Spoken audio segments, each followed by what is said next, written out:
hemos pasado años de sequía en este tipo de observaciones. Me refiero a algo que uno nunca sabe cómo catalogar bien.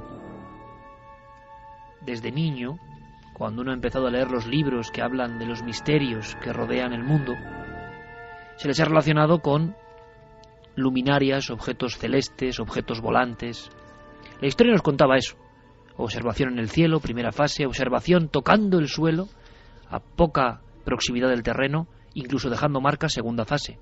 Y luego, esa tercera fase que dio Spielberg como término mundial de alguna forma con el cine, la presencia de seres. Pero en muchas ocasiones, y los amigos y amigas de Milenio 3 lo saben mejor que nadie, estos seres aparecen sin nada, aparecen como sombras errantes, aparecen con formas que parecen más propias del mundo de lo trascendente o del mundo de los difuntos que de astronautas de espacio exterior, desde luego.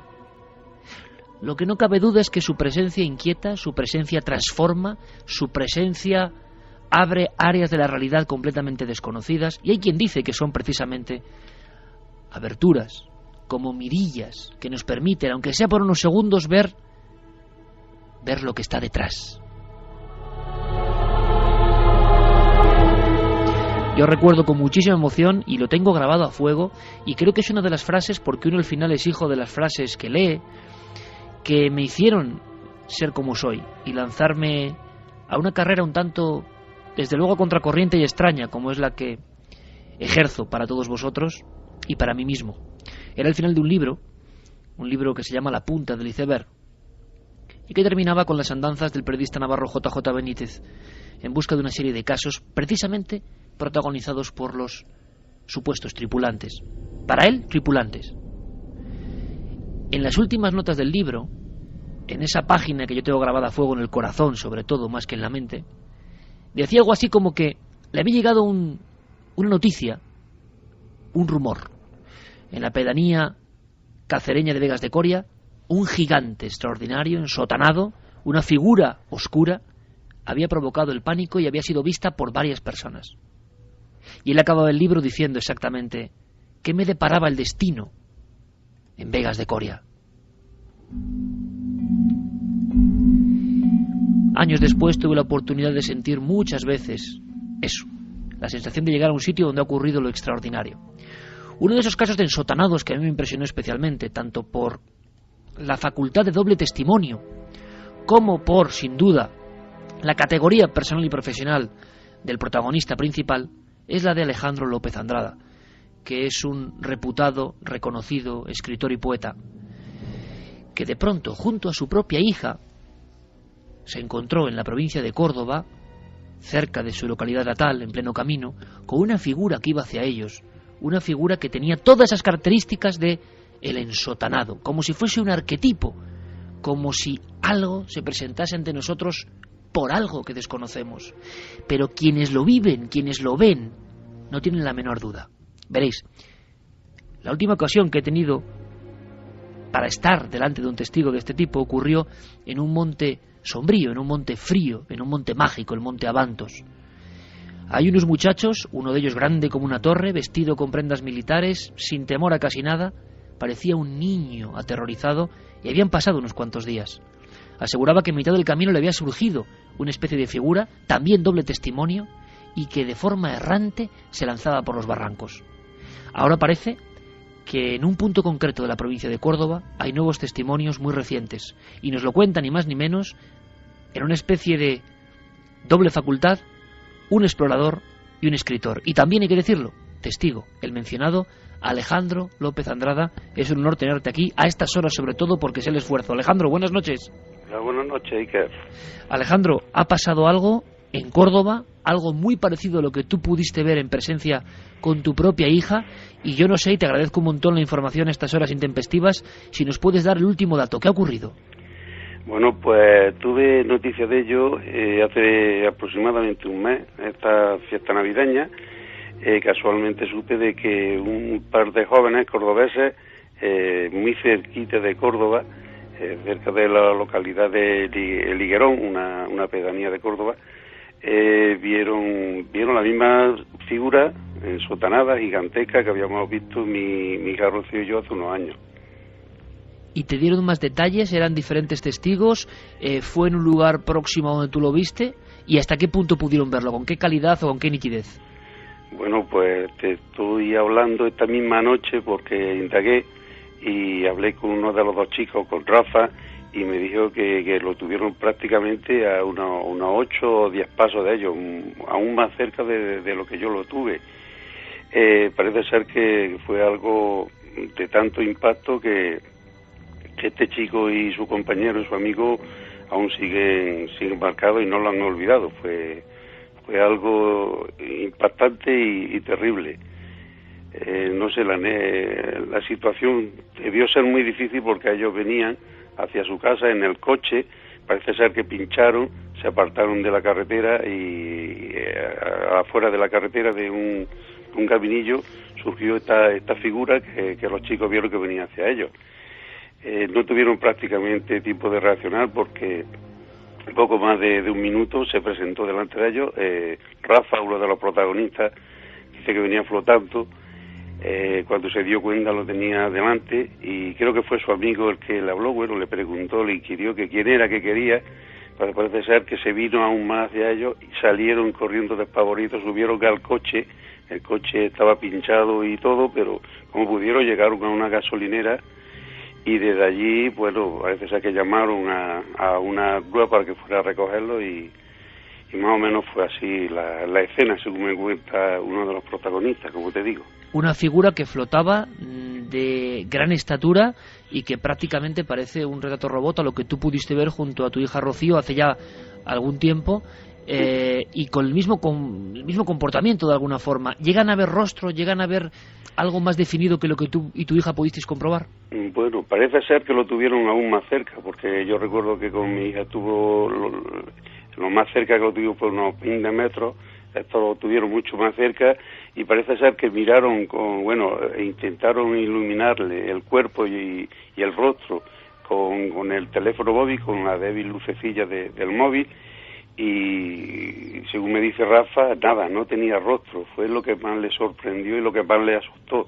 En cuanto a la silueta, el sotanado tenía más de 2 metros de altura y las mismas características, que flotaba sobre el camino cuando venía hacia ellos y que no tocaba el suelo.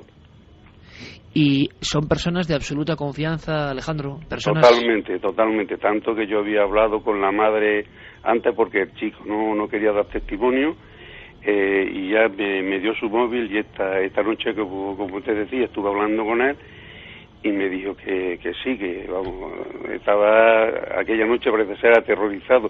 Un dato más fue a las 4 de la madrugada y tanto su amigo como él, cuando llegaron a Córdoba, a sus casas, estaban, bueno, me imagino que tuvo que ser aún peor que lo que a mí me ocurrió, porque claro, ellos llegaron a inquirirle, le llegaron a hablar y a decirle que es lo que quería, y parece ser cuando se vino hacia ellos fue cuando ya se vieron totalmente desarbolados por el miedo, ¿no?, por el terror. No tienen la menor duda, y seguiremos indagando y ojalá podamos incluso hablar con ellos, Alejandro, no tienen la menor duda de que han visto algo absolutamente real, que no tiene nada que ver con una alucinación, que estuvo muy cerca y que iba hacia ellos, que es una actitud también que no es muy propia de estos casos. En un puñado de casos sí, parece que una luz o lo que sea atrae a estas figuras de forma humana y que iba por ellos. Ellos, por lo tanto, están muy impactados. Y un detalle que también es importante, Alejandro, en un entorno más o menos parecido a donde tú te encontraste con la figura. Bueno, parece ser que sí, era cerca cerca de una carretera y en plena oscuridad, y la hora también, las 4 de la madrugada, y vamos, las características de este ser, de este ensotanado, era idéntica a la mía, vamos, a las que observamos mi hija Rocío y yo. Y también te quería comentar, Iker, que hay otro caso, en este, el protagonista, el testigo, no quiere dar más referencias ni su nombre. Puedo decirte que es un señor de Villanueva de Córdoba que viajaba con su mujer y con su hija en el coche, y ahí sí que ocurrió muy cerca de donde lo vimos mi hija y yo. fue junto a la localidad de Alcaracejo, prácticamente unos 3 kilómetros de donde lo vimos. Coincide también que fue por la noche, por la madrugada, y aquí también le surgió justamente a la orilla de la carretera, en el arcén, lo cual ya es sospechoso, ¿no? Que ocurriese un hecho de la misma característica muy cerca de mi pueblo de Villanueva del Duque. Y miedo, no solo en la experiencia, en todos estos testigos, Alejandro, te lo estás encontrando, miedo comprensible porque tú lo conoces bien, tú llegaste a ver eso, sino que hay la sensación de que da miedo también contarlo, ¿no? De que hay que ir casi con tenazas para que alguien pueda describir algo que han vivido como una absoluta realidad. Te lo preguntaba antes, no como una alucinación, sino como algo casi que se podía tocar, ¿no? No, en el caso de este señor iban su mujer, su hija, lo vieron los tres, y puedo contar como anécdota que ellos iban hacia Córdoba, y a partir de ese momento ellos no pasan nunca por esta localidad, sino que dan la vuelta y se van por la carretera de Cardeña y Montoro, así se van por el sentido contrario, lo cual dice del susto y de la impresión tan grande que se llevó esta familia, ¿no? El padre, la madre y la hija. Alejandro, en lo que tú has podido sondear, la investigación queda abierta desde ese mismo instante, es una cuestión que está ocurriendo prácticamente ahora. ¿Cómo interpretan el hecho los diferentes testigos? ¿Qué creen que han visto? Uno de los chicos, Rafa, está seguro que era un ser de otro mundo, algo que, no sé, algo que no tiene nada que ver con esta realidad, y como él cree y dice, es un ser de otra dimensión. Lo que él especifica es el traje, es decir, la capa negra, la gran capucha que lleva esa silueta negra, y el hecho de no tener rostro. Y bueno, la interpretación que es un alma de otro mundo, y en este caso el de los chicos se ve que quería decirle algo, venía hacia ellos para pedirle o decirle algo. Y eso es lo que este chaval recuerda con más terror, ¿no? Y con más miedo. Da la sensación, Alejandro, porque recordamos muy rápidamente, tú pudiste observar durante unos segundos eternos junto a tu hija en un cruce de carretera la aparición de esta especie de torre ensotanada de forma humana que se va aproximando. Hay casos idénticos como el de Saucedilla en Cáceres, y la misma sensación tienes ahora al reinterpretarlo preguntando a estos otros testigos, como si esa figura, yo no sé si esto le quita el temor o no, pero como si esta figura de aspecto imponente se acercase en la noche para pedir algo, para interactuar por alguna cosa.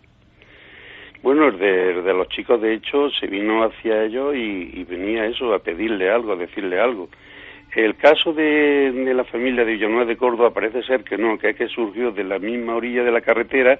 Este señor dice que se levantó y si en un segundo se colocó ante ellos, lo cual no está tan claro, porque el hombre, como en mi caso, iba en el coche y claro, obviamente siguió en dirección Córdoba y no se paró.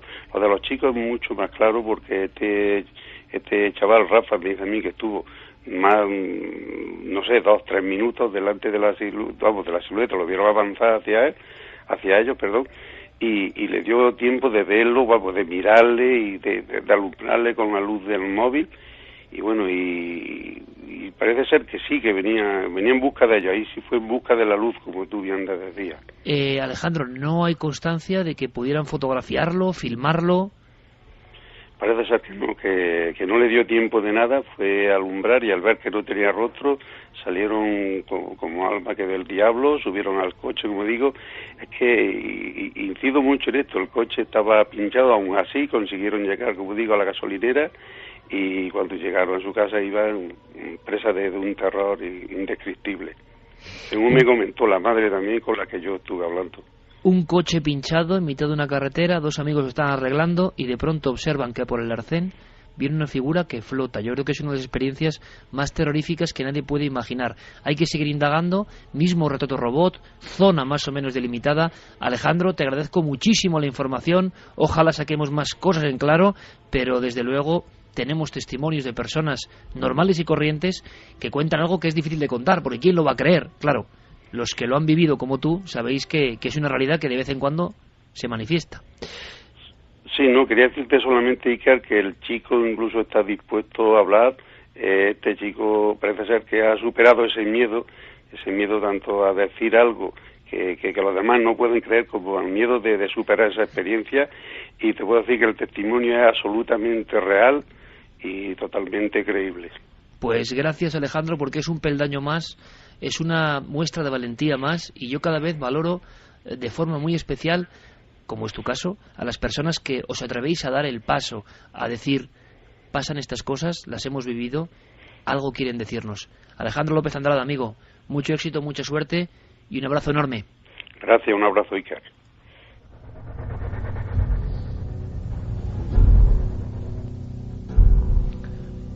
No tengo prácticamente ni que decirlo, claro. Si alguna persona puede ayudarnos a esta investigación que se abre de una forma inesperada, es curioso. Alejandro, un escritor y poeta muy reconocido y muy célebre, y que es un hombre que pinta lo cotidiano de una forma excepcional, pero que también tiene, imagino y sé, una espiritualidad diferente desde que se encontró con aquello, porque es que te cambia la mente, te cambia la perspectiva, te cambia todo, es una experiencia límite, qué duda cabe.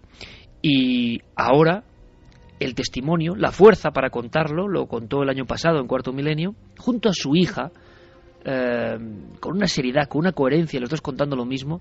Ven como aquella figura iba hacia ellos, flotaba exactamente igual, y mi buen compañero Gonzalo Pérez Arró estará estremeciéndose a estas horas de la madrugada que el caso célebre de Saucedilla, todo un pueblo describiendo la misma figura de una especie de ensotanado que va flotando, que no toca el suelo, que parece una imagen del medievo, que parece un fantasma de otro tiempo, oscuridad más oscura que la noche, y que se va acercando a por ti.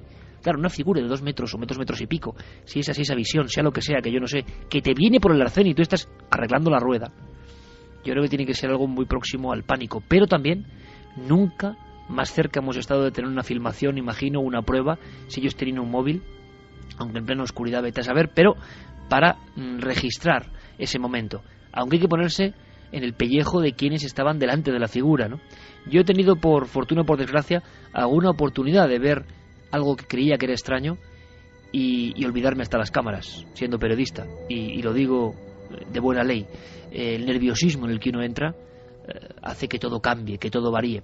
Por cierto, Carlos, que es curioso, porque esta misma semana, aunque sea muy lejos, y aunque sea casi en titulares, hemos recibido testimonios que no tienen nada que ver con lo sucedido en Córdoba, en el sentido de que no se conocen evidentemente las personas, pero que hablaban de Chile y hablaban de seres idénticos al de Abantos, por ejemplo. Sí, precisamente el testimonio surgía a raíz de ese reportaje que hablabas, de ese testimonio que pudimos conocer aquí cerquita, en Madrid, en el Escorial, y precisamente nos escribía Nodimia Núñez. Ella es chilena, residente en La Coruña, y hace 6 años, en una zona de costa, en una zona de veraneo, en la que pues ella y su familia se acercaban prácticamente todos los años, pues le ocurrió algo muy parecido. Estaban sus hijos jugando en una zona de bosque, en una zona boscosa, muy cercana a su casa, en esta playa, digamos, en la que nos situamos. Jugaban en una especie de loma. Eran alrededor de las 10 de la noche, según nos comentaban, y de repente, pues ella se acercó a recogerles. Lo que se encontró allí, la verdad es que le sorprendió bastante, puesto que no se lo esperaba, y era una figura, una especie de sombra, muy parecida a lo que nos describía Alejandro, por ejemplo, en este caso de los chicos de Córdoba. Vamos a escucharla, si te parece, la descripción que hace de este ser. Vamos allá. Yo subí a buscarlos a ellos y me senté junto con ellos, y de repente veo a mi lado, como a, 3 metros aproximado, una sombra que me impactó mucho, porque la vi de tal manera que no tenía rostro ni nada, pero sentí que me miraba. Alto, 1,90 más o menos aproximado, el contorno de una sombra, no tenía forma de pelo ni nada, sino que era la forma de una figura humana, ¿vale?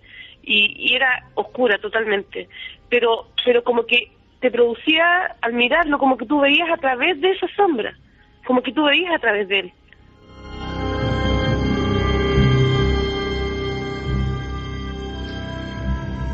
Lo cierto, Iker, es que Nodimia nos describía ese temor que tenía ante este ser que le miraba.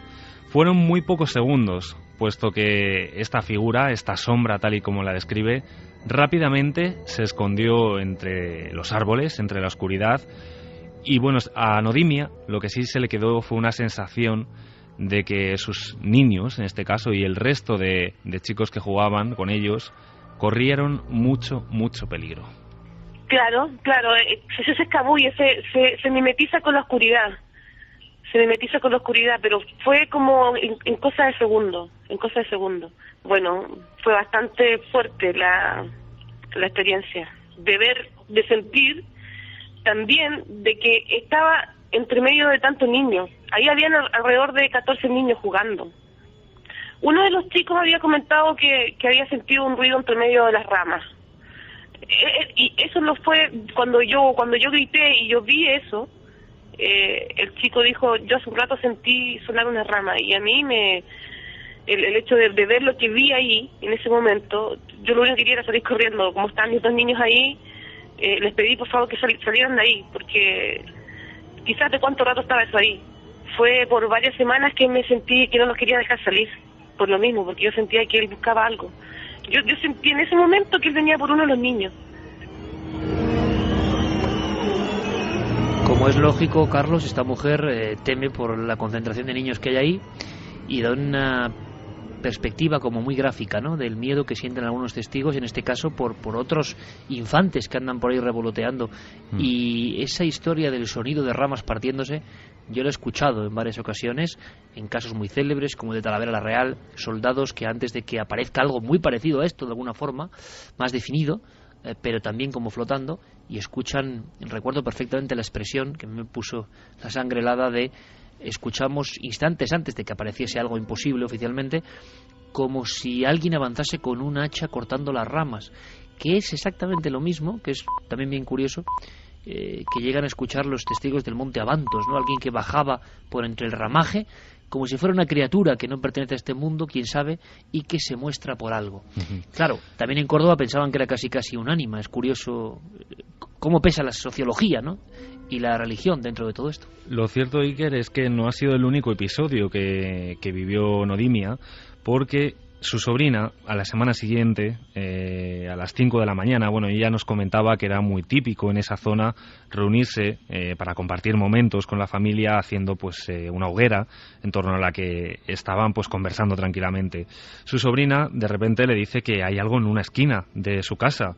Empezó a llorar, y bueno, en ese momento, por no ponerla muy nerviosa, Nodimia la calma y espera al día siguiente para preguntarle qué es lo que estaba viendo. Su sobrina, la descripción que hace de lo que había allí en aquella esquina era muy parecida a ese ser, a esa sombra que Nodimia había visto entre los bosques. Y hay una cosa muy sorprendente, que según estaba escuchando a Alejandro López Andrada, tal y como lo estaba narrando, aquí tenemos ya en último lugar lo que Nodimia piensa a día de hoy de lo que ella vio, y coincide mucho con lo que ya nos ha relatado nuestro amigo Alejandro López Andrada. Avistamientos de ovnis. Yo te doy fe de que lo que yo vi y lo que a mí me produjo en ese momento era un extraterrestre. O sea, para mí no era ni un fantasma ni nada. Para mí era un ser de otro lugar. Bueno, en ocasiones las teorías viajan libremente, el pensamiento, la idea, cada uno pone nombre a lo que se aparece, aunque lo que hemos aprendido es que lo que se aparece casi siempre es muy parecido, y dan igual los kilómetros, miles en este caso, que separan Córdoba de Chile. La actitud, la presencia genera esas sensaciones en las personas. Luego cada uno lee el fenómeno a su manera. Lo increíble es que en pleno siglo XXI sigan ocurriendo estas cosas, estos casos que nos parecían antiguos. Algunos dicen que ya no ocurren, que ya no pasan, y siguen pasando, siguen ocurriendo por algo. Encuentros cercanos con algo que parece propio de otra realidad. ¿Reducir alucinaciones? Puede ser, ¿por qué no? Todo el mundo alucina en algún momento de su vida, o esa alucinación en el fondo es una parte de nuestra mente que nos dice algo, que nos indica algo. Nosotros queremos decir otra cosa. Luego iremos con más mensajes de la audiencia, por supuesto, Carlos. Y quiero que Santi nos cuente por lo menos qué actualidad y qué se ha comentado, porque ha habido mucha trifulca en torno a unas extrañas fotos sobre Venus. Pero hablando del espacio, vamos a hacer una cosa. Yo creo que es un lujo para este equipo presentar una serie de reportajes que nos estará ofreciendo muy habitualmente Javier Sierra, y creo que es de verdad un privilegio. Todos los que estamos en este mundo hemos hecho mucho reportaje de radio y es una de las cosas más bonitas que se pueden hacer. El reportaje de radio mezcla la música, mezcla la reflexión, mezcla el documento. Durante muchos años yo hice mucho reportaje de radio y algunos los recuerdo y los tengo guardados, aunque uno cuando los oye ahora de nuevo pues lo oye todo distinto, ¿no? Pero cómo nos emocionaba acercarnos a grandes casos, a grandes historias. Yo le he planteado a Javier Sierra para que disfrutéis de estas píldoras, de estos viajes, que sondee en su archivo, que encuentre personajes, que encuentre historias, que encuentre vivencias y que nos las cuente como nunca antes lo ha contado él en la radio. Y de verdad, este primer reportaje es para escucharlo con toda la atención del mundo, pero con toda. Son 10 minutos intensos. Tiene que ver con el espacio, tiene que ver con unos extraños investigadores clandestinos que escuchaban el cielo hace muchos años y que encontraron, y esto es muy de la conspiración, elementos que oficialmente no podían ser, voces en órbita que no podían estar. Un reportaje que va a dar mucho que hablar, un reportaje para Milenio 3, el cuaderno sonoro de alguna forma de Javier Sierra. Anoto en mi cuaderno de campo una historia que lleva un tiempo inquietándome y que ya no me resisto a compartir aquí. Considerémosla de momento solo una pista, uno de esos capítulos ocultos de la historia que, de confirmarse, y en este caso, cambiarían para siempre nuestra concepción de uno de los hitos humanos clave del siglo XX. La página olvidada que pretendo recuperar comenzó a escribirse justo con este sonido. El 4 de octubre de 1957, la Unión Soviética ponía en órbita el primer satélite artificial conocido, Sputnik. Pesaba 83 kilos y cada 92 minutos sobrevolaba impunemente el espacio aéreo de los Estados Unidos, emitiendo su amenazador zumbido. Fue el terror. El ciudadano medio empezó a creer que si los rusos habían sido capaces de lanzar un objeto así al espacio, también debían de tener la tecnología suficiente como para colocar una bomba en la ciudad del mundo que quisieran. Solo un mes después del éxito del Sputnik, los soviéticos pusieron en órbita el Sputnik 2. Esta vez ya no era una bola metálica vacía, pesaba 500 kilos y llevaba a bordo un ser vivo, la perrita Laika, cuyos latidos pudieron seguirse desde tierra.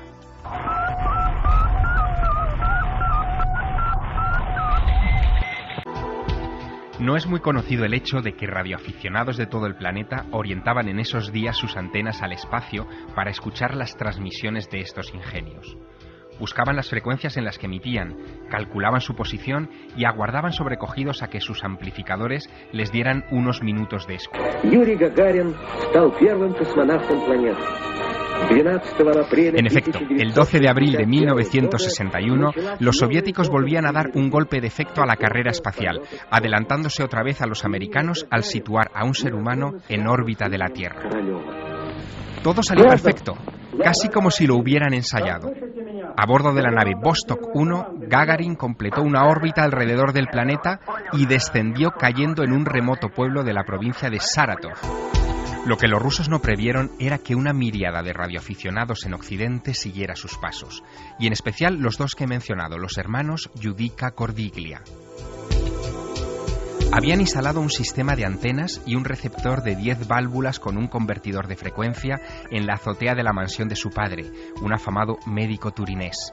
Y después del éxito de Gagarin, redoblaron sus esfuerzos para seguir en directo las comunicaciones de los soviéticos. Aquello, desde luego, parecía un juego, pero su divertimento había descubierto por accidente algo más, que semanas antes del vuelo de Yuri Gagarin, otro cosmonauta había sido lanzado al espacio en secreto, Achille Yudica Cordiglia. El 2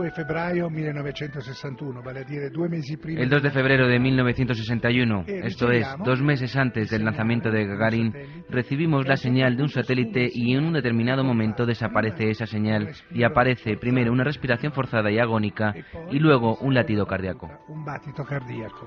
¿Pero habían enviado realmente los soviéticos un humano al espacio en secreto antes del histórico vuelo de Yuri Gagarin? Situémonos. Es el 23 de mayo de 1961. Los hermanos Giudica Cordiglia captan esta curiosa señal desde el espacio. Es la voz de una mujer.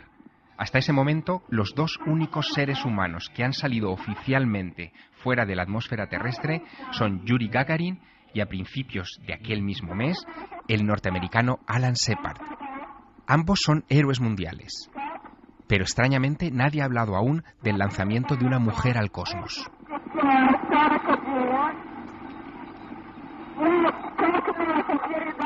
Los Giudica Cordiglia, atónitos, suponen que están presenciando un nuevo momento histórico y comienzan a grabar.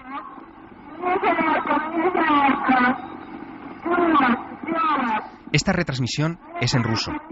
Dice: oxígeno, tengo calor. ¿No es peligroso? Todo es... Sí, ¿cómo es esto? Háblenme, ¿cómo puedo transmitir? Sí, ¿cómo? Nuestra transmisión empieza ahora. Uno de los hermanos Giudica Cordiglia, Achille, recuerda así este momento. Esta mujer, que probablemente se llamaba Luzmila y tenía unos 22 o 23 años, grita a la base que siente calor. Después, en cierto punto, ve las llamas, ve fuego, ve la nave espacial que se está incendiando y poco después el silencio de radio. Fue un drama terrible. Esto lo vivimos en directo a través de un altavoz.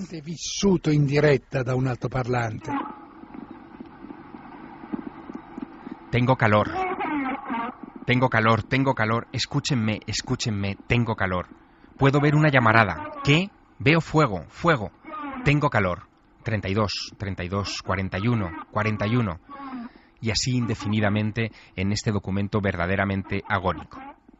Achille Giudica Cordiglia, que todavía vive en Turín y tiene 79 años, asegura que esa cosmonauta en apuros trató de enviar un desesperado SOS en Morse, en inglés, dirigido a sus enemigos, a los americanos.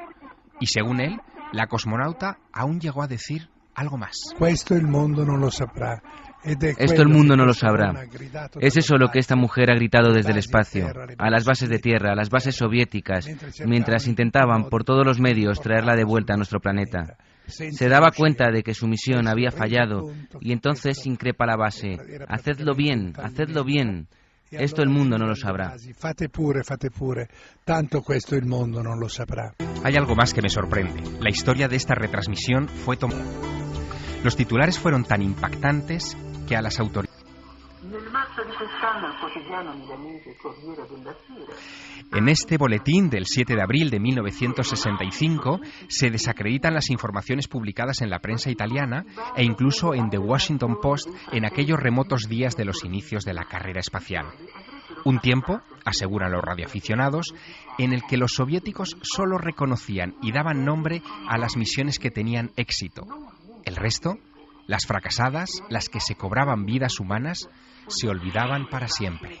Si os parece, vamos a saber qué ha pasado en el cielo, pero muy lejos. En Venus en concreto, aunque sea en titulares antes de hacer un sondeo por la red. Santiago Camacho, compañero, ¿qué ha pasado? ¿Qué polémica es esa? Yo no sé si ha descartado ya cualquier posibilidad. Sé que ha habido mucho follón interno con lo de Venus. Mucho follón porque la noticia no viene precisamente de un medio sensacionalista, sino de una prestigiosa revista científica rusa, el Noticiario de Astronomía, que lleva un artículo en su último número firmado por uno de los más importantes expertos del Instituto de Estudios Espaciales de la Academia de Ciencias rusa, Leonid Kazanmality, vaya con el nombre, que estuvo implicado en las misiones que, sobre todo a principios de la década de los 80, el Venera 13 y el Venera 14 fueron enviadas a explorar la superficie de Venus. Pues bien, según reproduce este artículo la agencia internacional RIA Novosti, las naves soviéticas tomaron un montón de fotografías de la superficie de Venus, tanto en su fase de aproximación como en su fase de aterrizaje y cuando ya estaban posadas en aquel planeta. Y a día de hoy parecía que no se había desvelado todo lo que figuraba en esas fotografías. Pues bien, este científico dice que tomaron fotografías estas sondas de lo que parecían ser seres vivos y lo describe. Dice: objetos de un tamaño notable, oscilando entre los 10 y los 50 centímetros, que parecían dotados de vida, que se movían, mutaban, desaparecían y que no podían ser explicadas de otra forma.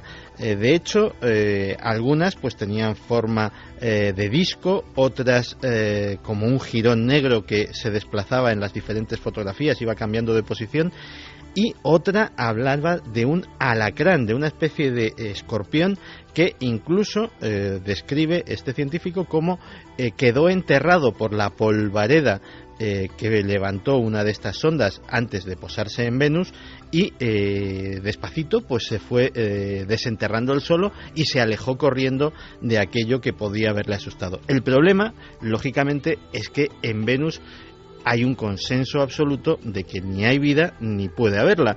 Y esto viene de las dificilísimas condiciones imperantes en el planeta. Simplemente, si hablamos de la temperatura del orden de 500 grados centígrados, pues caramba, ya vemos que una forma de vida, al menos tal como la concebimos en este planeta, es absolutamente imposible que se desarrolle allí. Las fotos, alguna ha salido a la luz y efectivamente tampoco es que digan mucho, se ve una especie de manchurrón de una forma efectivamente poco habitual, pero que a ojos de un profano, como somos la mayoría de nosotros, pues puede ser cualquier cosa. Y la controversia ha sido tremenda porque obviamente la mayor parte de la comunidad científica directamente pues se lo ha tomado a broma, pero en Rusia se lo han tomado un poquito más en serio, dada la categoría académica de este buen señor Leonid Kazan-Formality. Bueno, extraña broma, extraña broma. De todas formas, en el infierno de Venus, donde parece que la vida es imposible, seguro que ha habido impacto en la red. De eso hablamos y de eso amplía información nuestro compañero Diego Marañón. Milenio Red. Toda la información digital del mundo del misterio. Un estudio matemático del cerebro de un asesino en serie es capaz de revelar su patrón a la hora de matar, según un estudio elaborado por 2 científicos de la Universidad de California. En el trabajo, publicado hace unos días en Technology Review, destacan que el comportamiento de un asesino en serie está caracterizado por un patrón exponencial, conocido en matemáticas como escalera del diablo. Uno del censo intentó hacerme una encuesta. Me comí su hígado, acompañado de habas y un buen Chianti. El estudio sugiere que la probabilidad de un asesinato es mucho más alta poco después de otro asesinato que cuando ha pasado un largo periodo de tiempo. Además, señala que el crimen tiene un efecto sedante sobre el asesino, haciendo que su actividad neuronal caiga por debajo del umbral de la excitación. El paleontólogo inglés Howard Falcon Lang ha descubierto un tesoro oculto de fósiles, entre ellos algunos recogidos por Charles Darwin en los cajones de un viejo mueble del Instituto Geológico Británico. Según han explicado los expertos, algunas de estas piezas llevaban desaparecidas más de 160 años. En 1834, el Beagle ponía rumbo a las Islas Galápagos, 600 millas al oeste de Sudamérica, llevando a bordo al biólogo Charles Darwin en busca de especies animales. Falcon Lang halló estas piezas por casualidad, cuando vio en uno de los gabinetes del instituto un mueble en el que ponía fósiles y plantas no registradas. En el interior del cajón había cientos de láminas de vidrio con delgados y translúcidos fósiles de plantas en su interior, de manera que estaban ya preparadas para su estudio en microscopio. Casi 2 siglos después, alguien ha dado con ellos y ahora cualquiera de nosotros podemos contemplarlos cómodamente a través de la galería fotográfica que la web del Instituto Geológico Británico ha elaborado esta semana. La mancha solar 1401 produjo hace unos días una llamarada de clase M3 que se dirigió casi directamente hacia la Tierra y que afectó a nuestro planeta, obligando a desviar vuelos sobre el Ártico. Escuchamos a José Manuel Nieves. Mira, el Sol lleva haciendo lo mismo toda su vida. Lo que pasa es que su vida comparada con la nuestra es muy larga. Simplemente no hemos tenido la experiencia suficiente como sociedad desarrollada como para pasar a través de distintas fases solares. Y nos está llegando una dura. Los científicos del Centro Goddard de Clima Espacial de la NASA han señalado que este tipo de llamaradas pueden provocar fuertes tormentas geomagnéticas, daños a los satélites y redes eléctricas o simplemente quedar en la aparición de auroras en ambos polos de la Tierra. La tormenta solar no solo llegó a la Tierra, sino que alcanzó Marte y a la sonda Curiosity de la NASA. Desde la web del SOHO, el Observatorio Solar y Heliosférico, la NASA y la Agencia Espacial Europea nos ofrecen la oportunidad de acceder a las últimas imágenes en tiempo real de lo que en estos momentos está ocurriendo en el Sol. En el cristianismo casi nada es lo que parece. Con esta frase nos da la bienvenida a su web un buen amigo de este programa. Hablamos de Antonio Piñero, catedrático de Filología Griega de la Universidad Complutense de Madrid, especializado en lengua y literatura del cristianismo primitivo. Además de una exhaustiva recopilación de sus obras y apariciones en los medios, para quienes estén interesados en cristianismo e historia, son recomendables sus blogs, que actualiza casi a diario y cuyos lectores se cuentan ya por miles. Cuando alguien me pregunta, bueno, ¿y tú qué escribes en un blog si tu interés es puramente universitario? ¿Qué escribo? Pues todo aquello lo que no debería en teoría escribirse en Internet. Es decir, ciencia pura. Ahora, ciencia pura en un lenguaje accesible. Antonio Piñero es autor y escritor de numerosas obras en el ámbito del cristianismo y el judaísmo. Junto a su prestigio internacional como investigador, destaca su faceta de comunicador, atestiguada por millones de personas. Lo dejamos aquí, como siempre, y gracias a Guillermo León podéis acceder a todos los enlaces e informaciones que hemos mencionado desde ikerjimenez.com. El misterio continúa. Y también con esta crónica de todo lo que pasa en Internet, que estamos viendo, evidentemente estamos comprobando en nuestras carnes que es una nueva forma ya de comunicación. El medio es el mensaje, que decía el sabio, ¿verdad? Terminamos con mensajes, los vuestros, y además creo que con sorpresa monumental. Yo de verdad no lo imaginaba. Las teorías de conspiración, llega un momento ante el racionalismo general y en ocasiones lógico, que pierden fuerza, que pierden punch. Hay momentos donde algunas sí destacan, luego ya van decreciendo y las personas piensan, bueno, los que gobiernan el mundo no nos van a hacer esto, ¿verdad? Sin embargo, quizá como forma de respuesta, los porcentajes, Carlos, sorprendentes. Muy sorprendentes. Es ya lo adelantábamos, una de las encuestas con unos resultados más claros de toda la temporada, desde luego. Nuestra pregunta en la página web ikerjimenez.com, la de hoy, era: ¿creéis en las teorías de la conspiración? Un 91,6% ha contestado que sí y el 8,4% que no. Madre mía, ha dejado en ni siquiera 2 dígitos al no. Es una muestra de cómo está el patio, es una muestra de cómo incluso la crisis global genera una desconfianza absoluta en torno a los poderes y engranajes con los que hemos construido el mundo. Estamos absolutamente hartos en el fondo, y esto es una forma de protesta, incluso con exageraciones, ante el mundo que hemos construido. Yo creo que una simple encuesta, de verdad, lanza muchas preguntas. Y sí, veréis, es que mañana, por ejemplo, en Cuarto Milenio hablamos de otra cosa que también parece conspiración. Yo no sé si es o no es, pero sé que hay una historia con documentos gráficos, con miles de personas, de un doctor que curaba cosas imposibles, aparentemente con un extraño método, el doctor Asuero. Sorpresas y filmaciones que estaban prohibidas, que mañana rescatamos en Cuarto Milenio. De verdad, no lo podéis perder. Pero, ¿sabéis?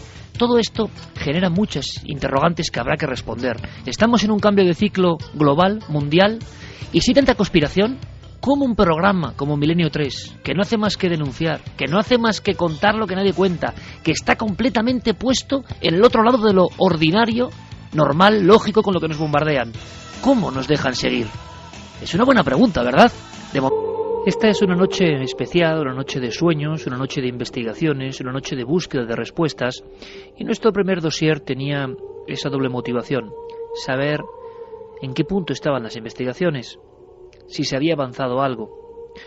Los científicos honestos, ya lo habéis escuchado, saben que nos encontramos en el mismo umbral. Es cierto que la tecnología que la tomografía, que las capacidades informáticas unidas al electroencefalograma abren ventanas antes incomprensibles, inadmisibles e inimaginables. Pero dentro de la propia mente, que sigue siendo un cajón absolutamente desconocido, resulta que pasan cosas. Si es que solo es la mente, repito. Recientemente, las investigaciones llevan por campos que son difícilmente comprensibles desde el punto de vista de lo lógico y lo racional. Da la sensación de que la mente se comporta como un gran mapa y que todas esas áreas, A igual a B, C provoca lo siguiente, no están tan definidas. Eso lo dicen. Y no solo por Rovagini, los científicos de vanguardia. Tan científicos como cualquier otro. Con sus carreras y con su, eso sí, capacidad para darse cuenta de lo que está ocurriendo. Sigue estando el cerebro, los fenómenos de la mente, si es que este es lo mismo que el cerebro, en un umbral muy lejano. No los comprendemos, pero hemos visto cómo los testimonios que hoy, por ejemplo, están saliendo en el muro de Facebook de la nave del misterio, o en la página web ikerjiménez.com, o en milenio3@cadenaser.com, lo que nos está llegando una vez más es el ejemplo vivo, que no muere, que no lo sepulta la tecnología, que no lo sepulta el racionalismo, que no lo sepulta la conciencia que tenemos de todo lo mecánico y que controlamos más o menos hasta nuestros terrores. No. Los terrores siguen siendo algo que da miedo, los terrores siguen apareciéndose y siguen haciéndolo con las mismas formas. Y siguen desconcertando a quienes lo sufren. Y esto solo lo pueden entender quienes los han vivido. Recuerdo en un inicio, cuando estábamos en mantillas en este asunto hace unos 25 años, en el tema de las apariciones dentro, por ejemplo, del dormitorio, que muchos investigadores, por ejemplo, de la ufología, llevaban a las cosas sardinas, es decir, relacionaban los hechos.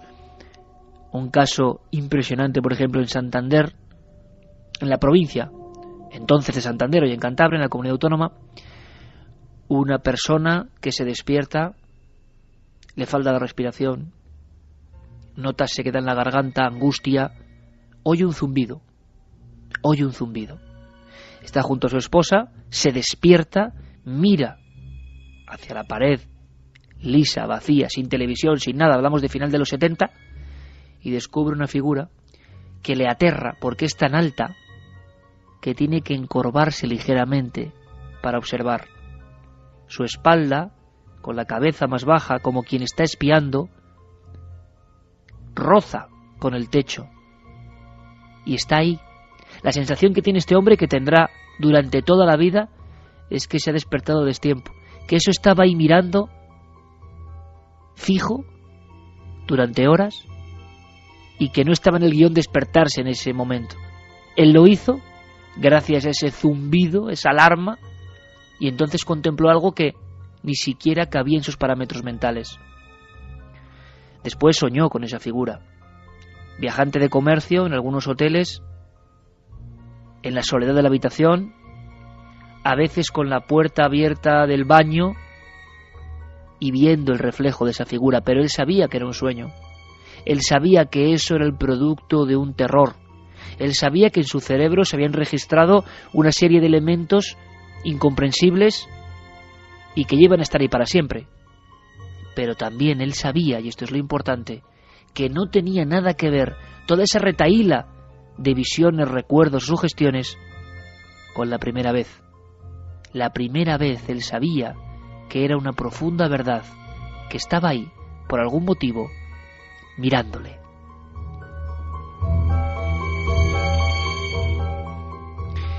Carlos, compañero, repaso la encuesta y repaso a la increíble cantidad de testimonios. Tú, yo sé que estás muy enganchado a este tema, que es como quien descubre un nuevo universo, un universo que mezcla lo más terrorífico y lo más científico, que está ahí, que ocurre, pero claro, estás viendo en tiempo real, Carlos, que las personas, la buena gente, gente normal y corriente, tiene en su herencia, en su pasado, encuentros con estas cosas, cosa que yo creo que hace que el interés por el fenómeno siga creciendo, ¿no?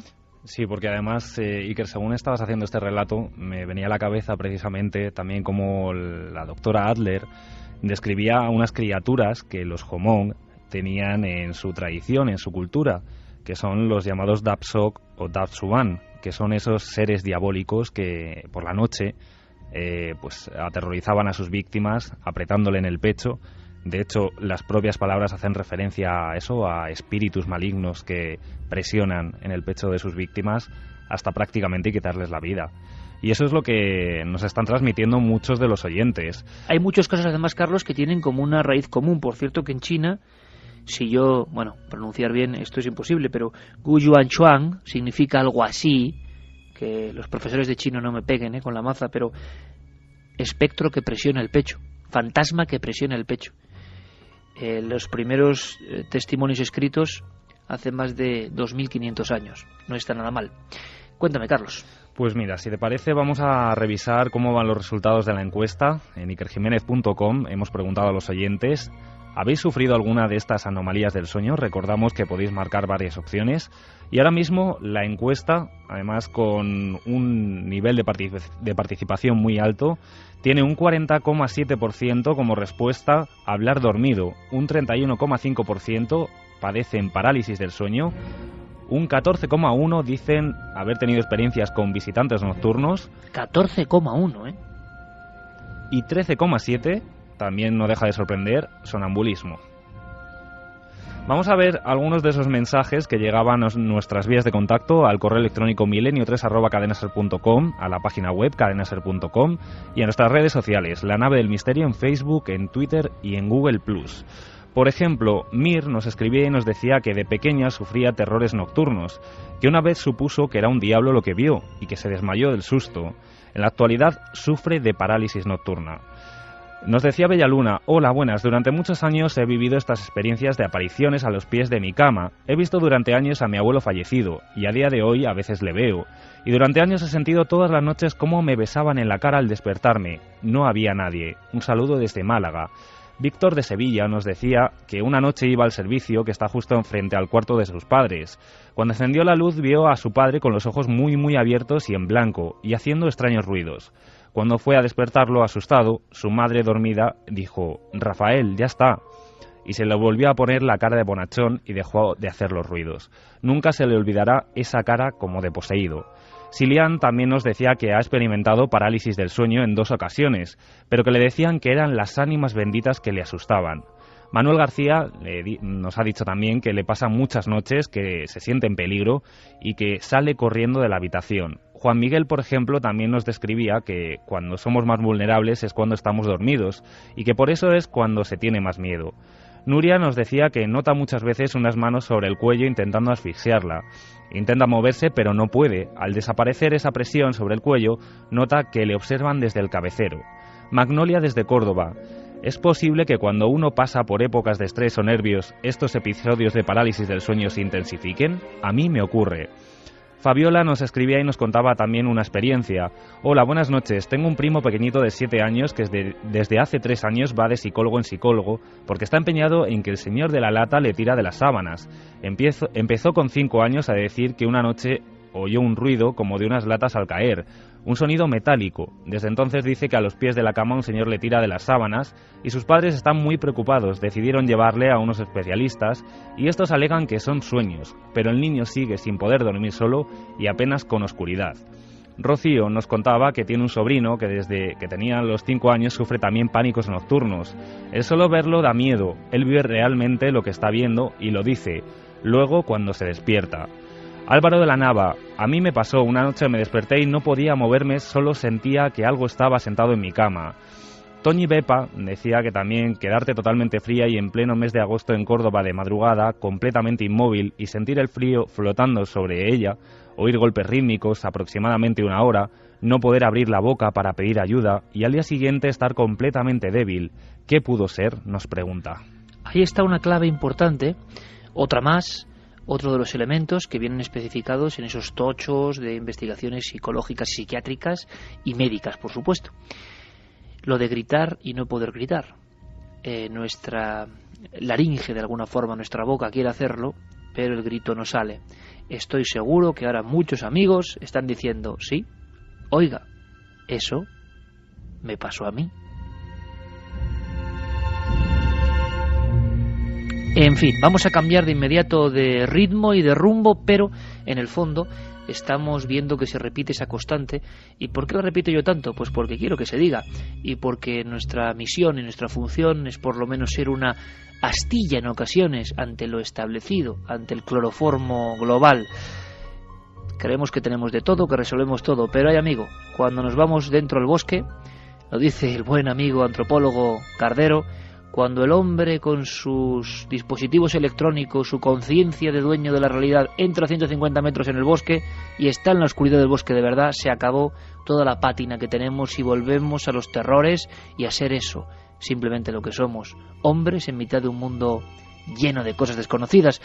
Cuando dormimos, lo ha dicho un oyente, estamos vulnerables, pero es que esa vulnerabilidad es la realidad en la vida, esa vulnerabilidad de quien vive sin saber todo lo que pasa alrededor, que creemos que lo sabemos, que todo está bajo control. Bueno, allá cada cual.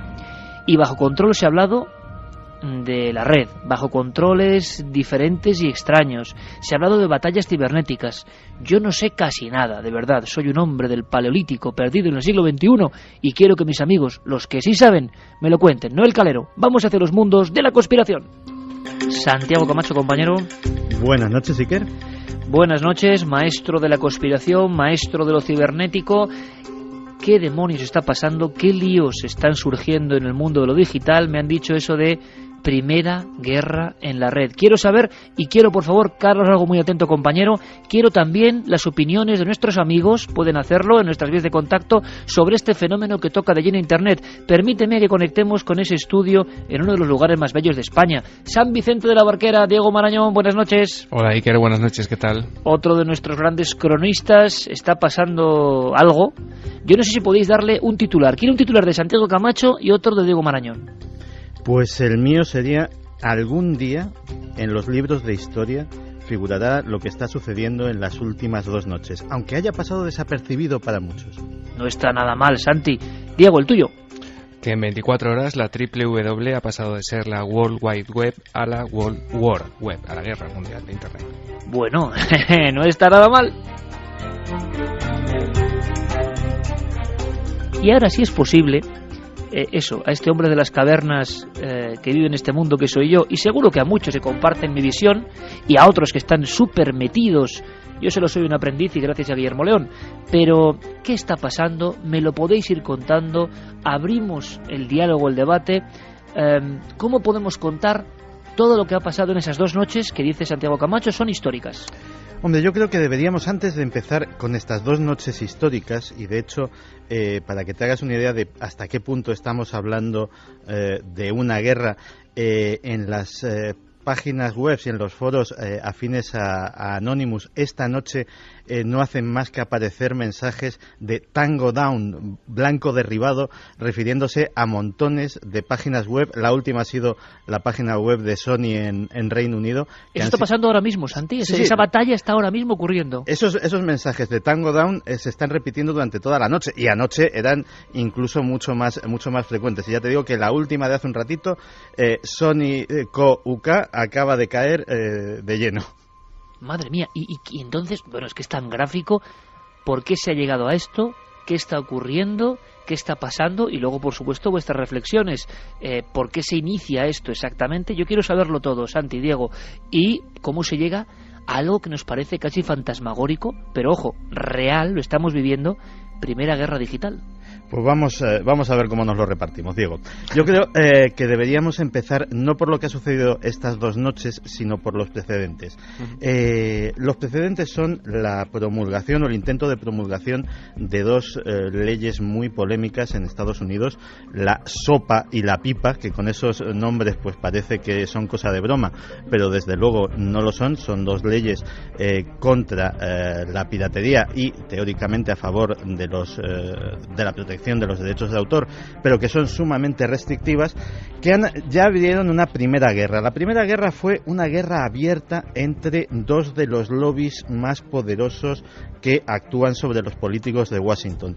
Uno, lógicamente, el de Hollywood, que tiene intereses en que la ley se apruebe y que sus películas y sus producciones musicales dejen de sufrir las copias ilegales, y por otro lado el de Silicon Valley, el de la industria informática, con Google y otras grandes empresas detrás, que lógicamente tiene interés en que la red sea y se mantenga como está hasta ahora y no se censure absolutamente ningún tipo de contenido. Pues bien, los cabilderos, la gente que opera en los lobbies de estos dos grandes sectores, estuvieron peleando en los pasillos del Congreso y del Senado estadounidense, y por lo menos la cosa ha quedado en tablas porque la ley fue y se retira. Pero justo cuando todo el mundo parecía respirar y decir, de momento hay una especie de tregua en esto de la promulgación de estas leyes, pues sucede lo que ha saltado a todos los diarios del planeta. ¿No es así, Diego?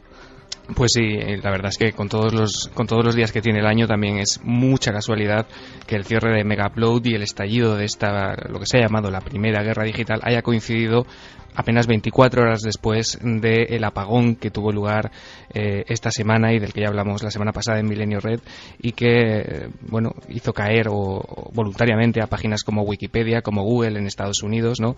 Ese éxito de esa protesta multitudinaria de esas empresas y organizaciones y particulares en contra de esa propuesta que comentaba Santi, ¿no? De endurecer drásticamente la legislación estadounidense contra estos delitos, hace que todo esto desde luego parezca algo más que una simple coincidencia. Diego, podíamos simplemente, para hacernos un poco eco del nivel de los ataques en esta guerra, luego que cada uno opine libremente, y a mí me gustaría mucho escuchar a nuestros oyentes, que hay que decirlo, en la última encuesta hablaban de un 70% aproximadamente de seguimiento por la red. Pues a ver qué opinan y a ver de qué lado están. Yo no lo sé, yo simplemente quiero saber, pero podemos a día de hoy, en las cifras de la batalla, vamos a llamarlo así, ahora seguiremos ahondando, ¿qué páginas más importantes, más icónicas en el mundo han sido atacadas? Sí, la primera en caer apenas esto comenzó la noche del pasado jueves. En apenas 5 minutos la palabra Megaupload era trending topic en Twitter. Apenas, ya digo, solamente unos minutos después de conocerse que Megaupload cerraba o que la cerraban, y eso desató una guerra, un pánico, una conmoción en Internet. Las redes sociales se llenaron de indignados virtuales, lo podemos llamar, ¿no? Con lo cual eso provocó que este movimiento, encabezado por Anonymous, boicoteara a centenares de páginas web a lo largo y ancho del planeta: el Departamento de Justicia de Estados Unidos, la web de Universal, de la compañía audiovisual, también en Estados Unidos, la página del FBI, en España cayó la SGAE, cayó el Ministerio de Cultura, y últimamente la cosa se está poniendo ya muy seria porque se han filtrado los datos personales del director del FBI, de Robert Mueller, y también de su familia, de sus hijas, de su yerno y de una serie de miembros de su familia. Se han publicado sus direcciones, sus teléfonos, sus correos electrónicos. Estamos entrando en un terreno verdaderamente pantanoso. 2 blancos recientitos de esta misma noche.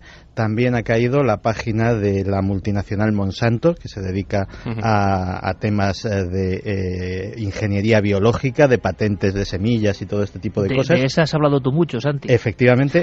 Y ha caído, y además de manera muy sonora, la página de Justin Bieber, que todos sus usuarios, con todas sus claves y todos sus datos, han sido publicados, y los tengo delante ahora mismo, y estas son 2 caídas de esta misma noche.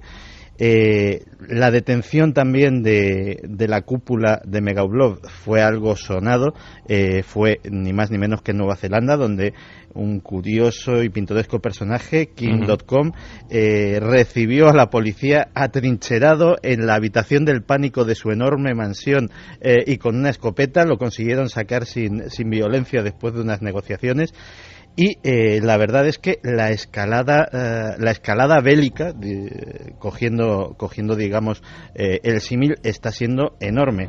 De hecho, he recibido a petición mía, pues de gente bien informada, que sabes que conozco al otro lado del charco, un correo en el que me decían, a título entre de rumor y extraoficial, pero os aseguro que bastante fiable, que por ejemplo el comando de ciberguerra del ejército estadounidense ahora mismo, con todo este asunto, está en máxima alerta. Es decir, se esperan cualquier cosa. Hombre, pero es que es normal, Santi, y no sé qué opinarás, Diego, porque yo lo que quiero es con vuestras opiniones que nos enteremos. Y escuchamos ahora, Carlos, al público, por supuesto, que es soberano, porque yo no sé qué pensar.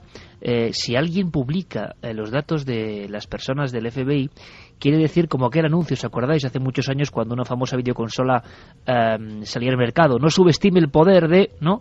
Pues eso es lo mismo. Yo no sé si han pensado que Anonymous o el poder de la red es una cosa como de 4 tíos, no le han dado importancia, y resulta... Lo evidente es que la capacidad organizativa, que me parece sorprendente en un mundo siempre tan desorganizado, no solo como es la red, sino como es el planeta en general, que tenga ese poder y esa precisión en el ataque. Yo quiero saber cómo se ataca una página web. Estas personas tienen un objetivo, y cómo se llega a la guerra digital, es decir, cómo se llega a desbancar o a bloquear una página con todo lo que ello supone. ¿Cómo lo hacen?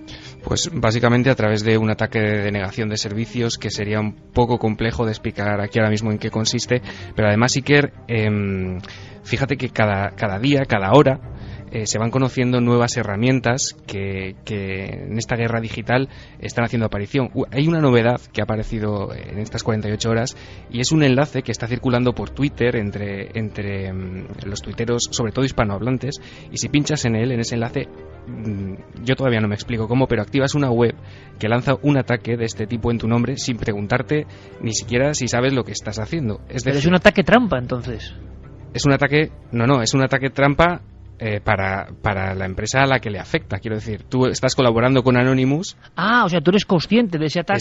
Sí, exactamente. El ataque va en tu nombre, pero tú no tienes que saber nada de informática. Simplemente con ese enlace se activa una serie de mecanismos que en tu nombre colaboran a ese ataque de denegación de servicios. Increíble. O sea, quiere decir que te adhieres a esta batalla. Sí, y te lo ponen muy fácil. Y da igual que tú no tengas ni idea de los rudimentos informáticos, como es mi caso, pero yo con pulsar ese botón digo, me pongo en vuestro lado, en ese lado de la trinchera, y ataco, ¿no? Exactamente. En las primeras horas, en las 2 primeras horas después de conocerse el cierre de Megaupload, el tráfico mundial en Internet se incrementó un 24%, y aunque España participó bastante, hay que decir que no fue uno de los países tampoco más punteros en ese ataque. Se nombra a Italia, a Grecia y a zonas de Centro Europa y de Europa del Este como las zonas que se unieron con más intensidad a esa serie de ataques contra estas webs. Qué interesante, es que incluso, Santi, permíteme, hay un estudio sociológico, y no me extraña ahora empiezo a entender vuestros titulares. Estamos viviendo algo que nunca se ha vivido. Estamos viviendo una guerra sin armas, sin misiles, pero una guerra de la información, y encima tenemos ya la propia herramienta poderosísima, y hay que decirlo, mágica a estos niveles de Internet, está generando una serie de informaciones sobre quién se está digamos, implicando más. Ahora iremos a por qué han cerrado esa página y qué hay de fondo. Pero cuéntame, Santi. No, te decía que desde los ambientes de Anonymous, además, lo que se está dejando muy claro es que, digamos, que esos ataques de denegación de servicio, esas páginas que, digámoslo así, se echan abajo casi por la fuerza bruta, es un asunto que se le está dejando a, por decirlo gráficamente, a la infantería, digamos, a la gente que se está apuntando, pues, de una forma sin muchos conocimientos, pero que quiere colaborar en el tema, y que también, por seguir usando el símil, los oficiales a día de hoy se están ocupando, la gente que ya son hackers con conocimientos, etcétera, etcétera, se están dedicando a blancos grandes y sonoros que empezarán a verse en los próximos días, que no pueden ser, digamos, cosa de una noche, sino que son operaciones que van a llevar una gran preparación y que serán muy sonadas, según anuncian en los medios de comunicación, pues durante esta próxima semana. ¿Podemos resumir rápidamente entre estos dos figuras del mundo de la red y que están haciendo que yo me entere, cosa que les agradezco, pero sobre todo que le agradezca al público? ¿Por qué cierran esa página en concreto? El poder que tiene esa página, yo reconozco que no soy usuario de descargas en este aspecto, pero ahora iremos un poco más al meollo y cada uno que opine libremente lo que quiera. Pero ¿por qué la cierran en ese momento? Porque yo he leído todo tipo de cosas en cuanto a la persona peculiar que lleva todo el sistema y que se había forrado. Es todo un amigo de Santi, ¿eh? Sí, es un amigo de Santi. Kim.com tiene, aparte de un historial delictivo de un tamaño bastante regular, tenía, digámoslo así, ese afán de protagonismo y de exhibicionismo que tenía en su momento, yo que sé, Al Capone. O sea, era un personaje que no hacía ningún tipo de ocultación de su inmensa fortuna, de su cantidad de coches de lujo, entre ellos pues un Rolls Royce de coleccionista, un Cadillac del 59, todos con matrículas tan gráficas como culpable o mafia o etcétera, etcétera. Y la verdad es un personaje que tiene una biografía apasionante. La importancia de Megaupload es que era la web de descargas y para compartir ficheros más importante del mundo. Agárrate con el dato, el 4% del tráfico de Internet pasaba por Megaupload. Es decir, estamos hablando de una cantidad de datos diarios brutales. ¿Y lo había montado eso este tipo? Lo había montado él con unos colaboradores que han sido detenidos en su mayoría, y pues la verdad es que prácticamente todas o casi todas las páginas desde la que te podías enlazar para bajarte series, bajarte discos, bajarte películas, etcétera, etcétera, estaban alojados esos ficheros en Megaupload, con lo cual el tráfico que generaba era inmenso. Dice el FBI que esto ha sido una casualidad y que la operación la llevaban preparando desde hacía 5 años. Pero la verdad, como muy bien dice Diego, la casualidad con la echada atrás de la ley SOPA, pues es como poco llamativa. Están informándonos en tiempo real, porque esto es así, de que algunas de las páginas, como la de Sony, funcionaban o funcionará bien. Imagino que, claro, ahora mismo hay informáticos a un lado y a otro, recomponiendo, derribando, recomponiendo, derribando. Es una guerra.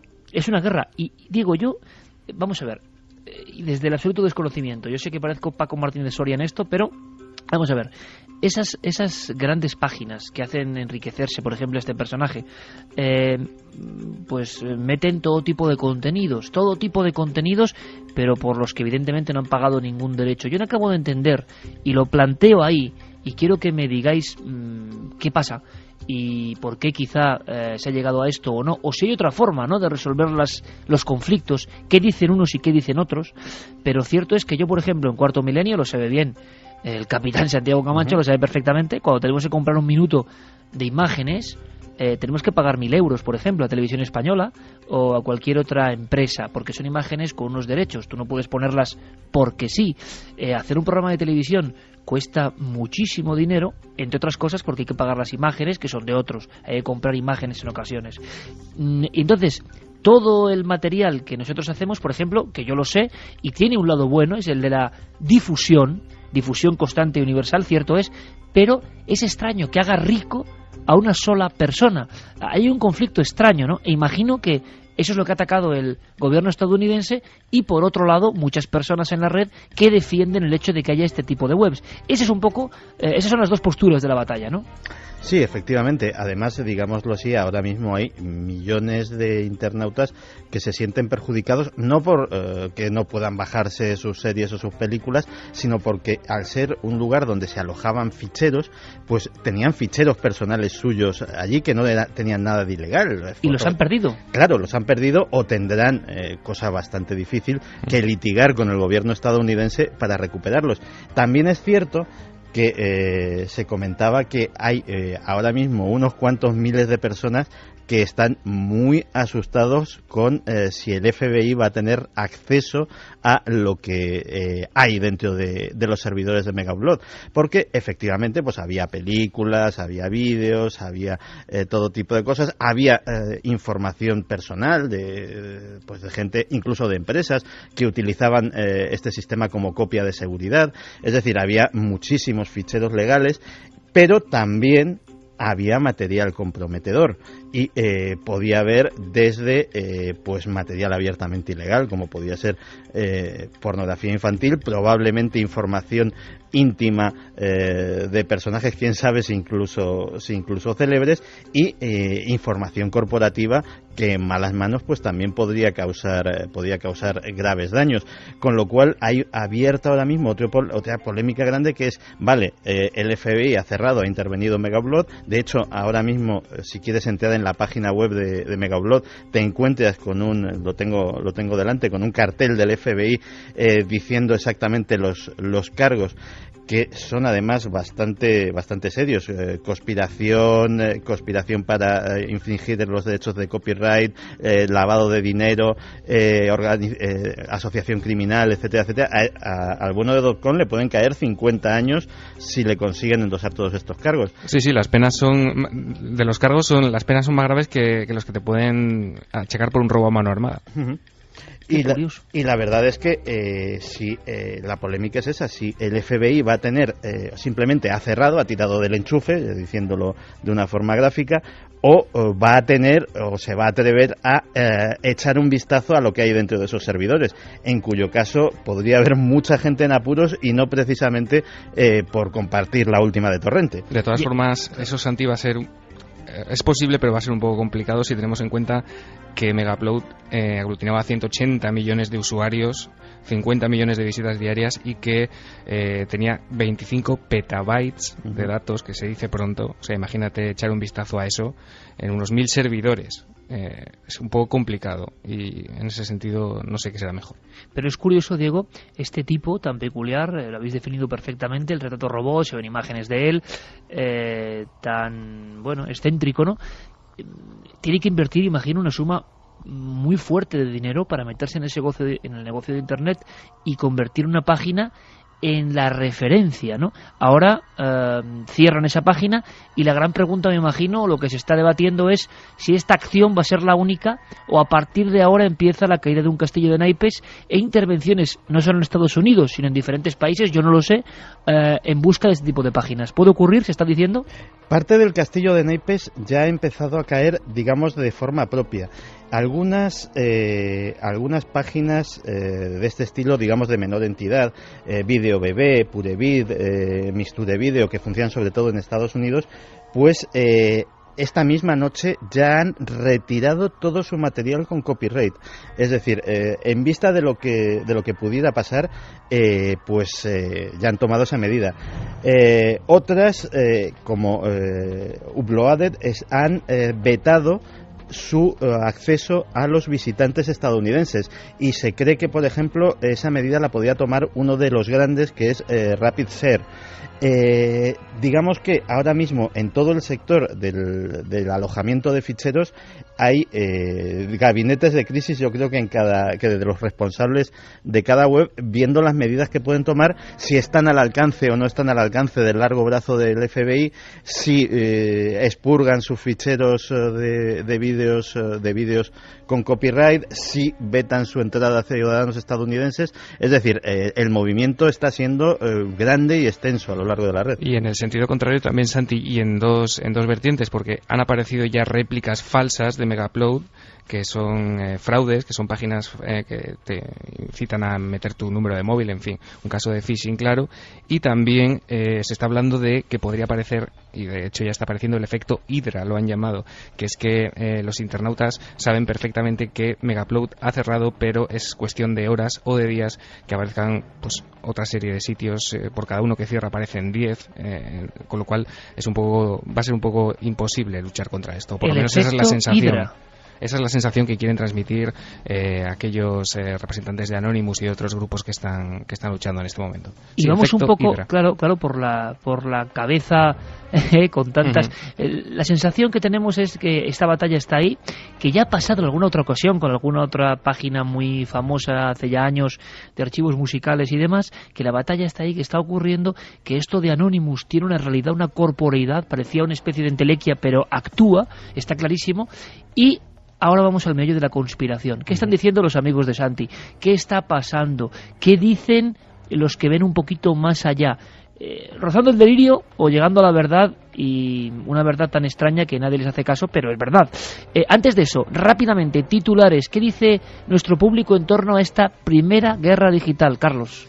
Pues por ejemplo, Martín Copede nos hablaba: la guerra digital es debido a que se busca un control de Internet por los Estados Unidos. Pablo Piqueras también nos comentaba que lleva trabajando y disfrutando en la web, pero que ha cambiado mucho desde las interminables noches con los amigos y los antiguos módems. Óscar nos decía: lo de Megaupload creo que ha sido ya la chispa. A muchos usuarios nos han fastidiado, con perdón, y vivos. Ahora, ¿quién nos devuelve el dinero invertido ahí? Pedro Javier también comentaba que comienza la guerra en la red, impactante tema el que comienza ahora con este programa tan interesante. Iván García: y lo de que Anonymous sabe la información de la que dispone debe ser brutal. Guiomar también comentaba: Megaupload ha sido una brillante idea y por ello los creadores ganaban dinero y ellos no subían los contenidos, los subían los usuarios. David, por ejemplo, también decía que Megavideo y Megaupload tienen más de 150 millones de usuarios. Cierto. Kenzo Kai: a mí me escama que hagan algo tan descarado sin esperar consecuencias. Es como si fuera posta o para desviar la atención. Miguel también nos recordaba que hay un tema extra, porque el FBI puede defender intereses del capital y el mundo está lleno de auténticos criminales que quedan impunes. Matías comentaba también que en estas fechas no será una provocación de parte de Estados Unidos para provocar justamente un ataque de hackers y así justificar una intervención legal de la Internet. Sí, eso es, claro, esa es la clave, lo voy a decir ahora mismo, Santi. Ese mensaje encierra, para bien o para mal, todas las claves de la conspiranoia. ¿Qué se está diciendo en tiempo real, Santi? Pues básicamente todo lo que nos ha dicho Carlos. Hay tres, en el mundo, digamos, de la conspiración, hay tres líneas de opinión sobre este tema.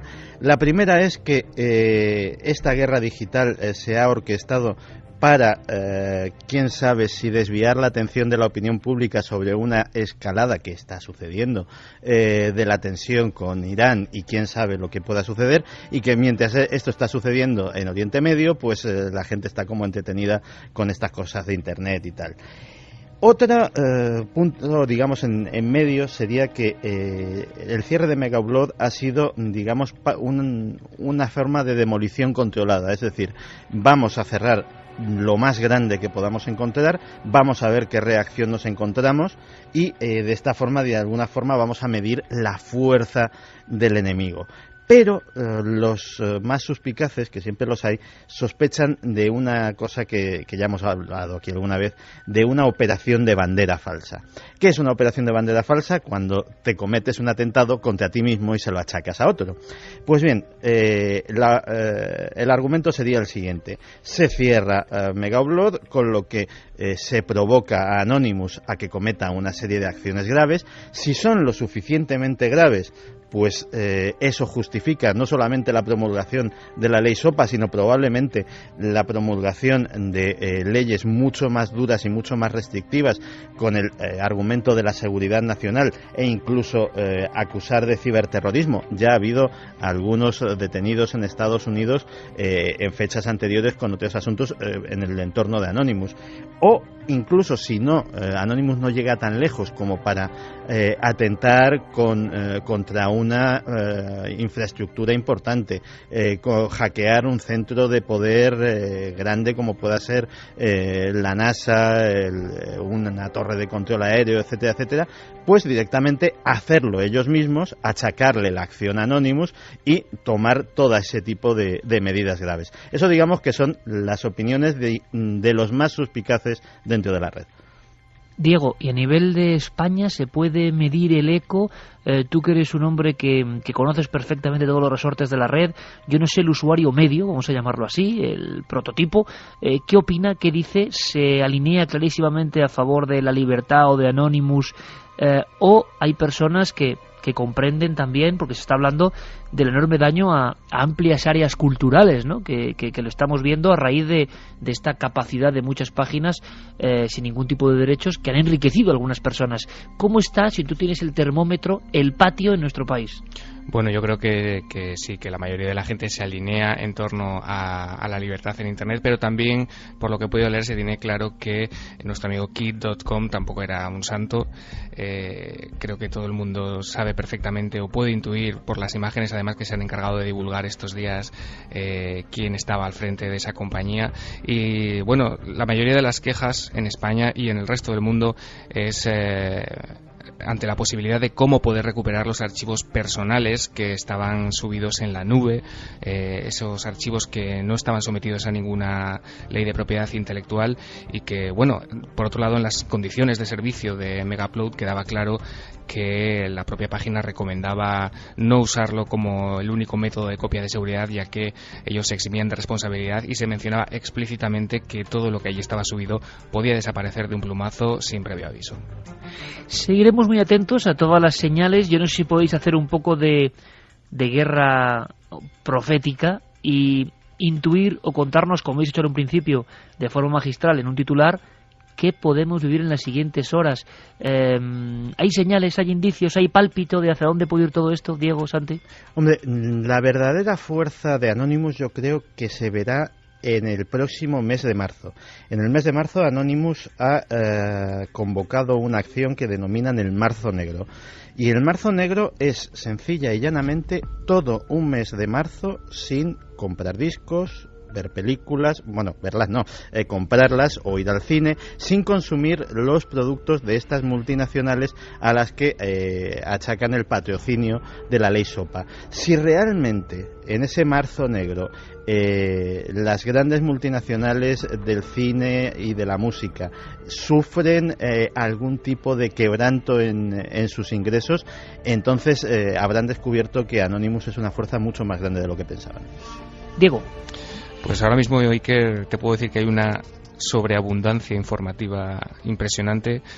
Casi no da tiempo a seguir en tiempo real lo que está ocurriendo, y el segundo movimiento tras el cierre de Megaupload y del contraataque de Anonymous se producía anoche mismo, cuando Lamar Smith, que es el hombre que originalmente propuso esta ley, la SOPA, el proyecto de ley que fue introducido en la Cámara de Representantes de Estados Unidos, publicaba un comunicado en el que informaba que ante el rechazo provocado en la gente, retiraba el proyecto hasta encontrar un mayor consenso sobre cuál deba ser esta solución en torno a la piratería en Internet.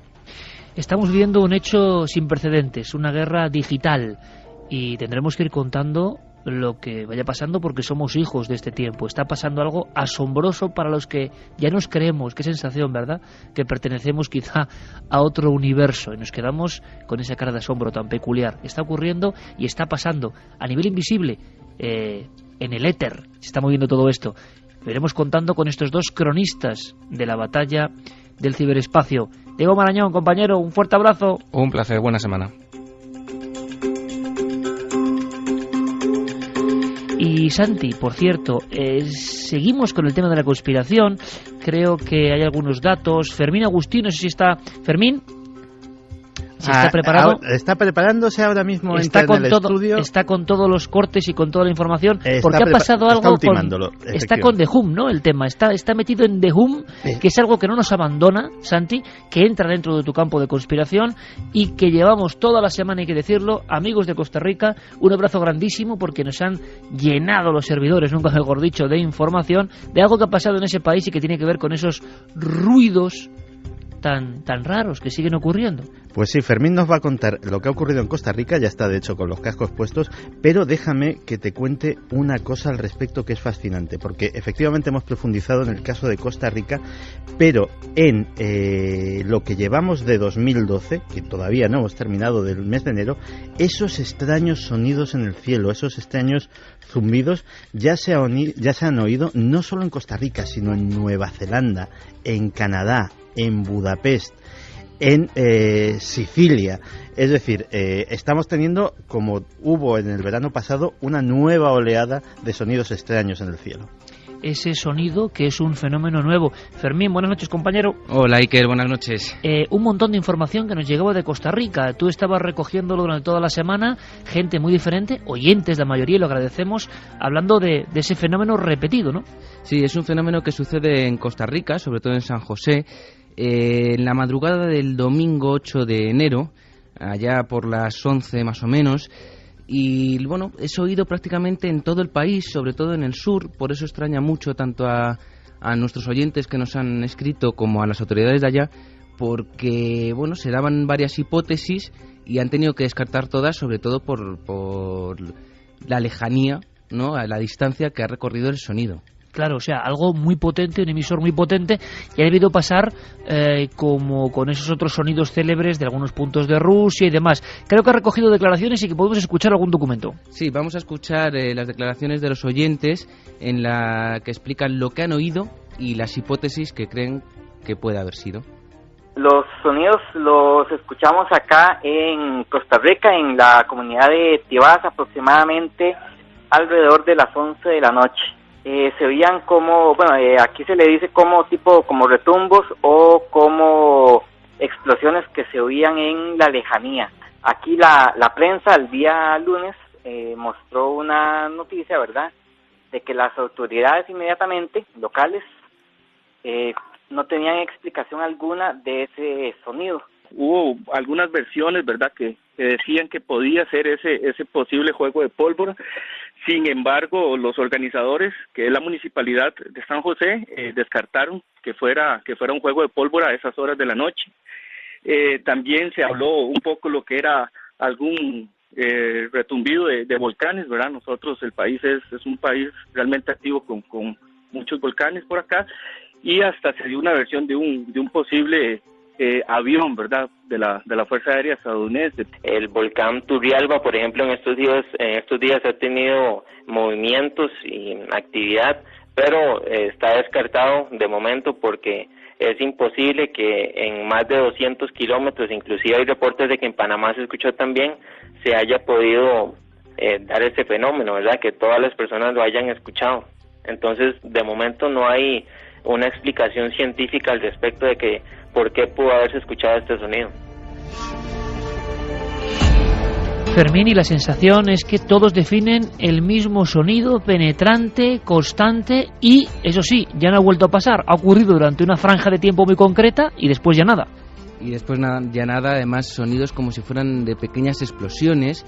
Vamos a aclarar las hipótesis. La primera que decían es de unos fuegos artificiales. Estaban celebrando las fiestas de algunas localidades, como por ejemplo la que nombran la de Zapote, y dicen que pueden ser fuegos artificiales. Lo descartan lo primero porque los fuegos artificiales suelen ser a las 9 de la noche, no a las 11, y que además, como decíamos, llegan muy lejos.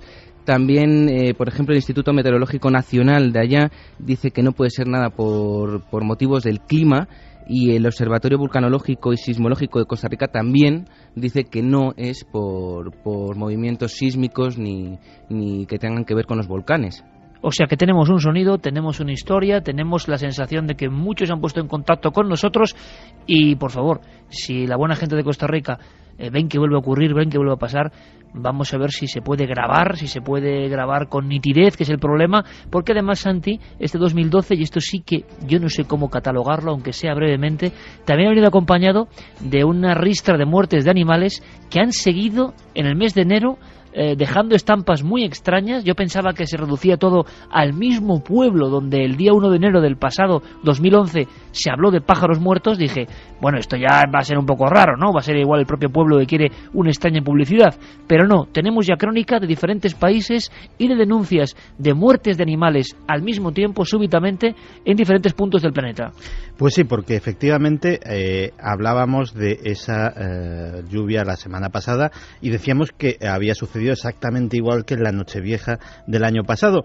Pero efectivamente, tal y como sucedió también el año pasado, el fenómeno se ha ido extendiendo a lo largo de varios países, de hecho, y de varios estados de los Estados Unidos. Por ejemplo, ha ocurrido también en Luisiana, pero también a los pocos días sucedió en Suecia. De hecho, esto que parecía un fenómeno aislado, pues no lo ha sido, y en el país nórdico cayeron el martes centenares de grajos que aparecieron muertos en una localidad que se llama Falköping, por causas que aún se desconoce. De hecho, estos pájaros han sido analizados por veterinarios, han sido diseccionados, y no hay causa física que les cause, que pueda haber producido esa muerte.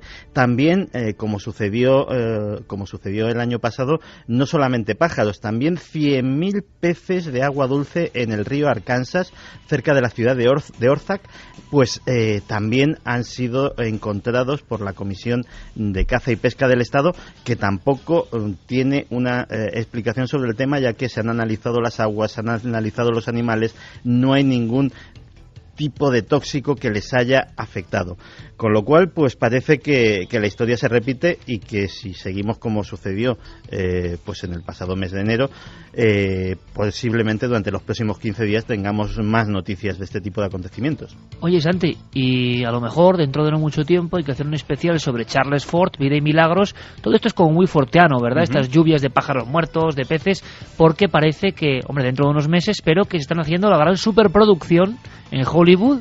Acabamos de hablar de Hollywood y sus intereses, pero que se están dejando su dinero en rescatar la vida de un personaje curiosísimo, Charles Fort.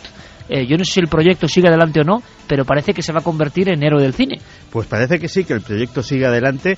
La biografía de Charles Fort, que yo creo que todos, incluidos nuestros oyentes, lo podemos considerar como una especie de abuelo espiritual, porque hace más de 100 años se dedicaba a recolectar todos los hechos que ahora mismo contamos en Milenio 3, todos los hechos que no encajaban y que él denominaba los malditos. De hecho los catalogó en un libro que se llamaba El libro de los malditos, porque decía que la ciencia no quería saber nada de estos acontecimientos extraños que no se podían catalogar, y él hacía cientos, miles de fichas de papel recogiendo cada dato, cada lugar donde ocurría algo insólito, y las guardaba en decenas, centenares de cajas de zapatos en un inmenso y enciclopédico archivo. Desde luego va a ser una película curiosa si realmente llega a buen término. El libro de los malditos, el libro de los condenados, el homenaje de Antonio Rivera aquí en España, Galería de Condenados, en fin. ¿Tú te imaginas, Santi, por último, si Charles Fort, que no es un hombre tan lejano en el tiempo, lo que es la vida, esta noche estuviese escuchando Milenio 3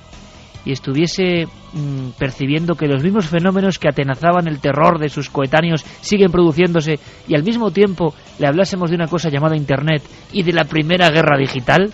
Charles Fort no saldría de su asombro, diría que es imposible. Charles Fort estaría fascinado con ambas cosas, posiblemente más por la segunda, que no conocía y que un hombre con su tremenda curiosidad pues le habría llamado muchísimo la atención, que por algo que le era muy familiar, porque yo creo que si te oyera Charles Fort encontraría en las cosas que dices y en las cosas que piensas muchas similitudes con su propio pensamiento. Tenéis muchas más cosas en común de las que piensas. Santi Camacho, que sabes que te aprecio mucho, que te quiero un montón y que te admiro mucho. Un abrazo y mañana te veo en la tele, amigo. Un abrazo grande, hasta mañana.